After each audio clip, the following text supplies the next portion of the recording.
My name is Josh Cohen. I've been a parent at St. James since 2004, and for the last 4 years, I've been the president of the athletic board. And now it's my pleasure to share some information with all of you about our program. We compete in the Northwest Catholic Conference against other suburban Catholic schools. And the goal of our program is to help all of our athletes develop their skills, their sportsmanship, and recognize that while competing, they are representing their school, their community, and their church.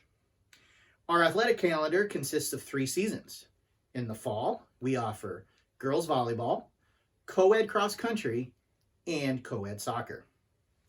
The winter, we offer both boys and girls basketball teams, while in the spring, we see our boys volleyball teams, girls softball, and our co-ed track.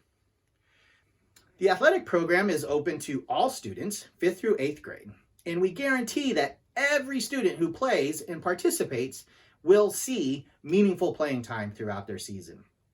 I'm looking forward to you and your student joining in our fun. Go Bulldogs!